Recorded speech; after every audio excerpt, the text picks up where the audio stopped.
Yeah, I told you we weren't going anywhere. Welcome to the post-race show. Welcome back inside. Jason Wygant and James Stewart and Jason Thomas to run you through the day here of the season opener. Honda Fox Raceway National and Pro Motocross Championship. It's odd. Last year, I feel in the 450 class, Chase Sexton did stay on the wheel of Jet Lawrence the whole way. So in some ways, this is the same. But I don't know, it doesn't feel that way. Maybe because someone already had a win streak going, it feels more significant to keep the heat on. Yeah, and I think a lot of that is because of Hunter Lawrence. And they were able to, I mean, we saw what happened last year, and I think we kind of have an understanding of who Jet Lawrence is and Chase Sexton. And so we were kind of, okay, is the kid, the way he was riding, we were taking back his style. It looks like he's playing with him, but we both know, I mean, he's not. He's picking up the pace. He's putting it in the red zone. Now he's got two other guys with Chase Sexton on a new team. I still feel like, just listening to his interview, they need to work on the bike a little bit, but he believes that he can. Jet Lawrence knows that Chase is up there, and Hunter Lawrence, I think he's going to win a race, like for sure. He looked good, and the way Hunter is and his mentality, it's not surprising. He didn't feel good. He's not going to hit the ground. He's not going to take a chance, and he'll just fight for next weekend. But I think the reason why we feel different is because it is different. You got two guys up there healthy, ready to go after that #1 plate. Yeah, and after last year, it's just, it's round one. Whatever happens, happens.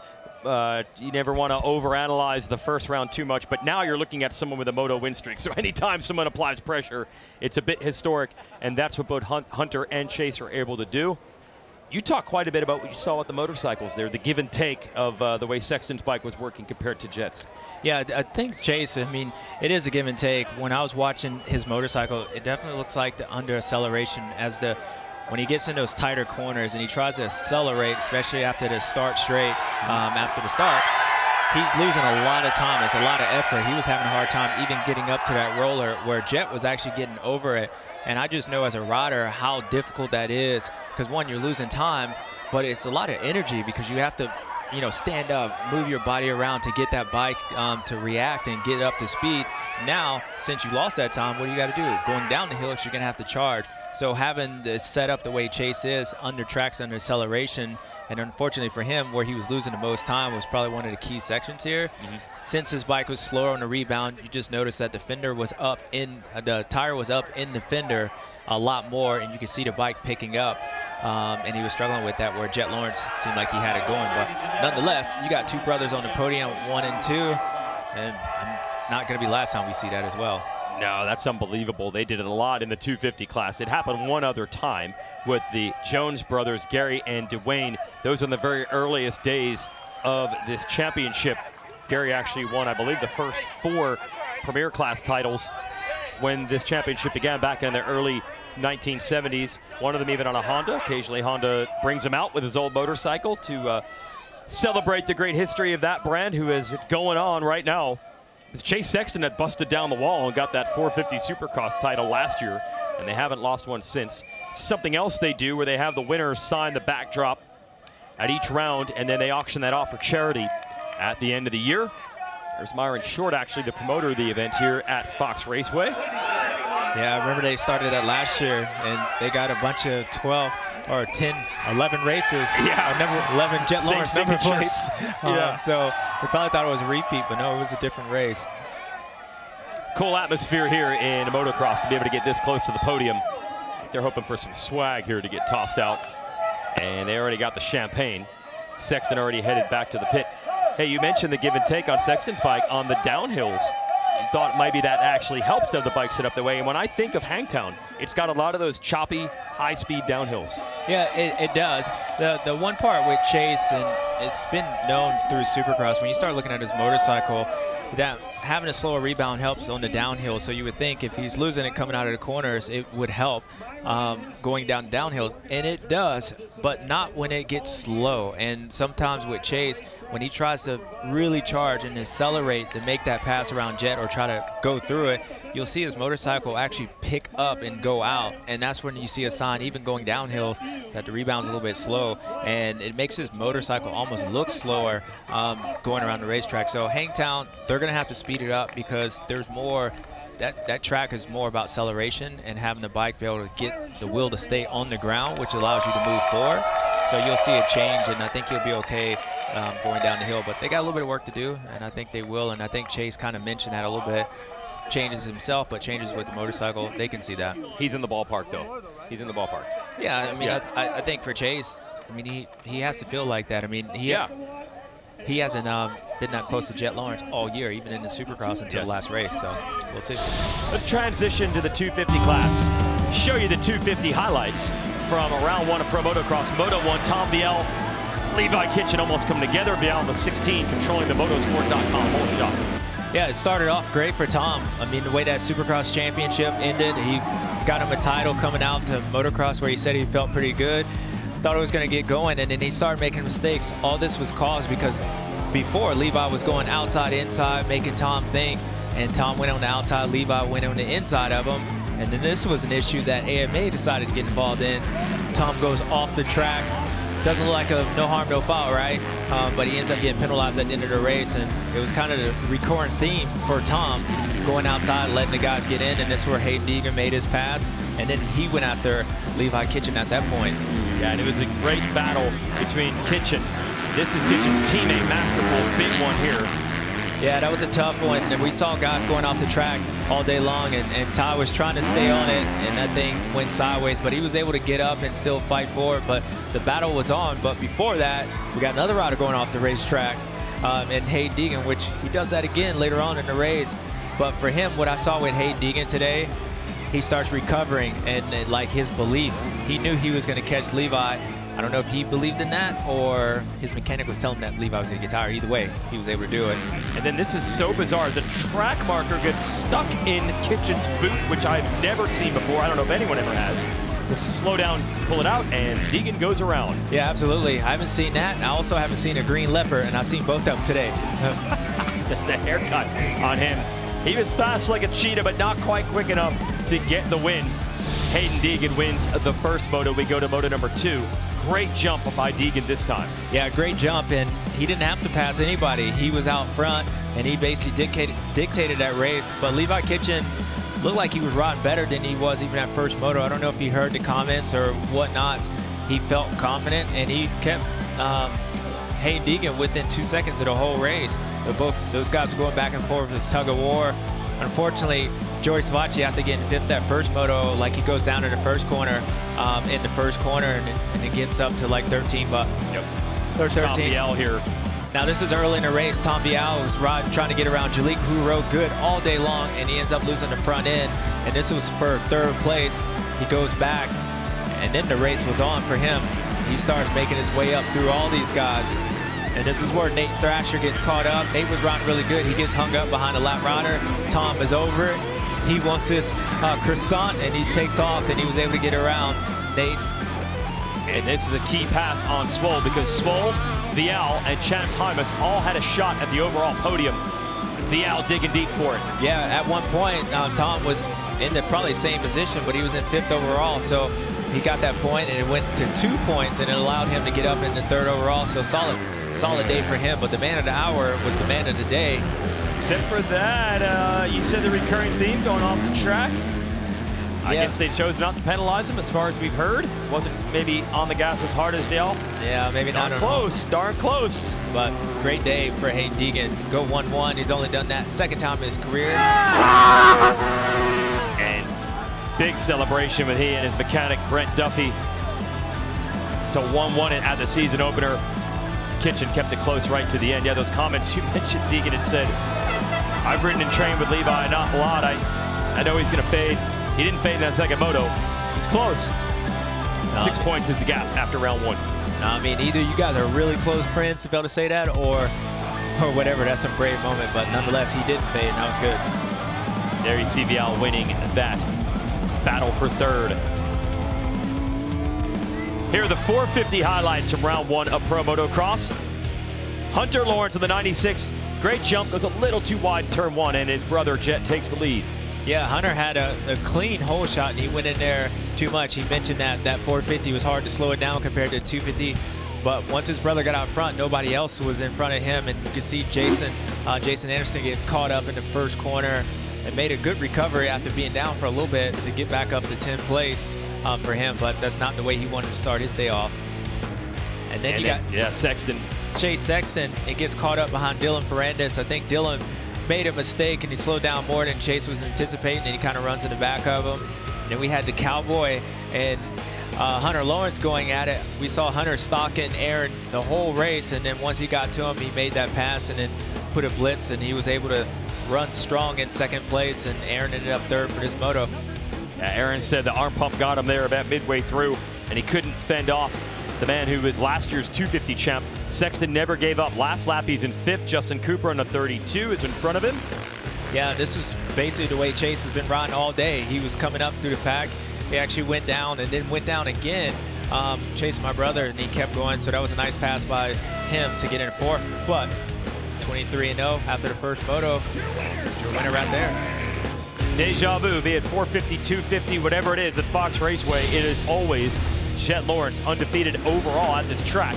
Needs Moto 2 to finish that off. Once again, the great start for Hunter, but this time Hunter holds it. Yeah, Hunter slows down. There wasn't a replay of the first one. He got in there and he had a nice gap. He slowed down, and he was actually in front of his brother until his brother was in front of him right here. And this was a key moment of the race because those guys were closing in on Jet Lawrence as he throws a little whip towards his brother. Those guys were closing in, but they was never able to get around him. And unfortunately for Aaron Plesser, when he gets caught up, it's his chance to get caught up in the first corner, and that was the way his day kind of ended. But he was able to stay up. But these guys, they were going at it, Jason. Yeah, Hunter catches back up to Jet after Jet appeared to have a comfortable gap and almost gets him. Yeah, I don't know if it was the brotherly love, but it's in the same spot. If we see in a moment where Chase Sexton gets around Hunter in that same spot, you can see Chase stays on the outside of him, gets in here, gets in this corner, and now Hunter is stuck in his spot because now he pushes, Chase cuts down, nice move, passes with authority right there, and then he goes after that #1 plate. And it was good. He's applying some real heat on the #1 of Lawrence, who again has that massive moto win streak, 23 in a row on the line, but then Sexton goes off the track. Yeah, unfortunately for Chase, he was right there, and then he makes another mistake. For him, it seems like it's a recurrent theme of all these races that he's been going through, but I see a different rider, and I think, again, Chase, he never gave up. He kept fighting for it. He'll go work, but as we said, the last 23 times in a row, now 24, Jason. You saw how close Sexton was, but it wasn't enough. Yes, that moto win streak continues. Jet Lawrence pounds his chest because he had to dig deep. But Sexton gave him all he could handle late in that one. There's your podium. And here are the results. Hunter will finish 2nd overall in his 450 motocross debut. Ferrandis said he had a big first moto crash and was happy to come away with 4th on the day. Barsha, Cooper, Anderson, Plessinger, Stewart. Some more brotherly love today. Malcolm, it's good, man. It's my math. He ended up 8-7 for 9th. I'm adding that up, but no, my brother did good today. I'm proud of him. That's good. Phil Nicoletti rounding out the top 10. Now, here we have a guest here as we're back in the booth. We have the race winner. Well, thanks for hanging around. We had to get through the highlights there, Jet. But we want to let you talk to James because he says, the moto win streak, it's in jeopardy. Golf maybe, though. He might have something for you. Yeah, I mean, it's your day, son. It's your day. We're going to talk about it. I said it a while. Let's just bask in the present right now. It's your day. Good job today. Thank you. I appreciate it. I don't know. I mean, I'm feeling good on the golf course too, James, so we can run at any time. Look, that's how these kids feel. They feel like they win out here to go on the golf course, but nonetheless, it was a good day around. How was that track, that second moto? Was it really tough? It was tough, you know, like in a lot of the top section, mid-right, you had those kind of jarring bumps, the acceleration bumps, so you couldn't just come out and gas it and just kind of rail it. It was challenging. Obviously, we'll kind of struggling with suspension all day today. I got a bit of a cold too, that doesn't help. But yeah, it's a challenging track. Par's always been like this. It's always a little different each year. This year's a little different from last. I think last year was a little deeper. Yep. But no, still challenging. Two ones, and no, it's good to keep going. At least I can finally say I'm 24-0, respectively. So yeah. Nah, dude, I'm proud of you. You know that. So it could be 26-0. You keep riding like this, it's going to continue going. But I got a question. When Hunter was close to you and then you look back, it was Chase. Did you know at any point, or did Chase kind of surprise you when he made the pass around Hunter and he closed in on you? How was that? I seen him at the start of the race. I knew he was there in third or whatever it was. So I knew he's going to be there all moto. And yeah, kind of midway, I think it was, Hunter made a push. I'm guessing I was kind of dropping the pace down a bit. And all right, I better get going now because Chase is probably pressuring Hunter. And then, yeah, 2 laps later, I see Chase there. So I'm like, oh, well, Hunter got past. It sucks. But got to keep my head down because, you know, Chase from last year, you know, he doesn't give up until that checker flag's going. So, so yeah, it was good. I just kind of kept my momentum going and just tried to focus on myself, hitting my marks because it's very easy to kind of slip up here, I could say. Hey, Jet, there's an old tradition. We call it the Supercross hangover. Whoever wins the 450 Supercross title, especially if it goes down in the last round, doesn't always have his best stuff at Pro Motocross. I don't think we were talking about that with you because you've been so successful outdoors. But did you feel any of that? Was there a little bit maybe off today because of everything you had to manage going up to 2 weeks ago? Well, I'm going to start off, Jason. I'm underage, so I can't drink, so I can't get hangover. So I think that answers your question. Bingo, son. That's Bingo. the difference. That's what it is. I don't drink at all, so I don't get hungover here, Jason. We just get back to work, keep going, you know. So, but no, I think it was a little bit of a slower start today. I didn't get much outdoor testing because I got hurt in between in the break that we were going to test. So, but I mean, we still were able to do good enough to win. So we're happy with that. We're going to go back to the drawing board and try and get even better for next weekend. Yeah, I got a personal question for you. How different do you feel coming into this race now that you have all these last season under your belt coming off the Supercross championship? Like, how do you feel when you're racing? Like, is it completely different confidence? Because as I was saying today, you just look like you know what's going to happen. You know you're going to end up towards the front. But I'm curious to see how different it is for you, your mindset being out here compared to last year. Yeah. Sorry. Yeah, it's definitely a lot easier to know what I need to do this year than last year. Last year was kind of still up in the air, you know, like I wasn't quite sure where I was at. But this year, obviously, after the run I had last year, I knew where I had to be. And yeah, obviously our bikes hook up on the start really well, so the start definitely helped a lot. And when you get those starts, it's a lot easier to manage from the front, you know. So, but you know, we're here, we're feeling good, and we're excited for another 10 rounds to go. So we're gonna try and keep these going. Heck yeah, I love it, kid. You know that. I love it. All right, thanks for the time. Go celebrate like a 20-year-old would do. Okay. Yeah, I'm gonna go get hungover on Red Bull. That's what I'm gonna do. Okay. Hangover in Hangtown. Yeah, there we go. Ready for next week. Maybe that 25th moto. Thanks, mate. Yeah. Have a good one, guys. Thank you. Appreciate the extra time there from Jet. That's going to be fun going into Hangtown next week. And we kind of bench raced a little bit about Sexton's chances there. We know how good Hunter is. Let's talk a couple other guys. Ferrandis, apparently that crash in Moto 1 was big. He was actually pretty satisfied to end up 4th overall today. Anderson showed some fight. So there's some other good stories in the field. Yeah, I mean, I think for us, now that we have the playoffs, you see these guys continue to fight. Maybe in years past, you definitely wouldn't have guys coming back, but they know it's a lot on the line and every point matters. But I didn't realize that crash was that big for Dylan. So if he was feeling like that, the one thing I like that Dylan said, he loves the motorcycle. And I haven't heard that for a couple years now, so that's good. And if he can get out there and he continue to build these chips and get out here, don't forget he has won this championship. And I do feel like when he's on, he has the speed to at least be up there with Hunter, and is definitely a podium threat. And if Jet Lawrence gets a bad start, that 14 could be up there winning races. So good for him. Aaron Plessinger, I think even the first moto, it's not surprising that he got arm pump. He went down in the second one, but I think overall we kind of expected everything. It played out like we thought. We knew Hunter was going to be good. Chase, he was good. They'll have to work on the motorcycle, and you just heard the winner right there, Jet. He was solid as well. So he's solid. Might as well be a politician here. He's also too young to run for any type of office, but holding the babies, all that is in control. We're going to talk 250 class here, and that was the wide open class coming in. Hayden Deegan, who, as you said, might have been the odds-on favorite. He goes 1-1. Does that mean maybe it's not as wide open as we thought, or is it too early for that? Well, I think it seems like Hayden has the mindset of a guy that feels like if I get out front and I got mind control over Devo or all these guys. I mean, we heard what he said to even Levi. Yeah. But I like what I saw from Levi. I mean, I think for him, like, it's the most consistent he has been in the 250 class, even though he'll win he'll win a moto, but he'll get like 11th in one. He was solid today, and I don't know how he's always finished at this track, but he looked good to me. Joe Shimoda, we knew he was hurt coming into it, so I think he was good. But Chance Hymas he rode well too. Tom Vial, he said he wasn't going to be at his best here, but we kind of know how that goes, and he gets better as the year. So even though Hayden Deegan went 1-1, and right now he's your favorite, that 250 class is still wide open, even though Hayden went 1-1. Okay, and remember, Deegan did grow up here in California. Maybe that gives him a little edge. We'll find out. JT, you got some thoughts on everything we saw go down here at Fox Raceway? I do, and I'm over at Monster Yamaha Star Racing. And, you know, the questions coming into this championship is who would step up? Who would become the heir apparent? Because Jet Lawrence, who you guys were just speaking with, and his brother Hunter Lawrence have departed this 250 class, and they've left a void.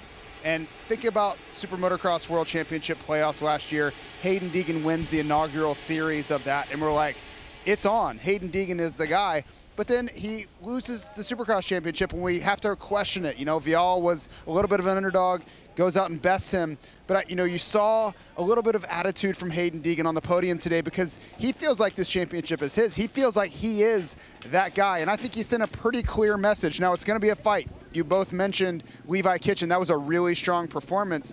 But Hayden Deegan is back to that level of confidence that we left the Los Angeles Memorial Coliseum with. He believes that this is his class now. This is his time. And if someone's going to come up and take it with him, they're probably going to have to take it by force. That is true. Confidence goes a long way, JT, and that 1-1 out round one goes a long way toward building that. But the cool thing about this sport, you don't have to wait long to have another shot at it. That's next Saturday. Hangtown up in Northern California outside Sacramento. Race Day Live coming your way at 1 o'clock Eastern. That's qualifying coverage on Peacock and the SMX Video Pass. And then racing at 4 o'clock Eastern again, Peacock and the SMX Video Pass. Myself, James, JT will all be there to cover it again. Can Chase Sexton build on this? Can someone end the moto win streak? Or will Jet keep it going?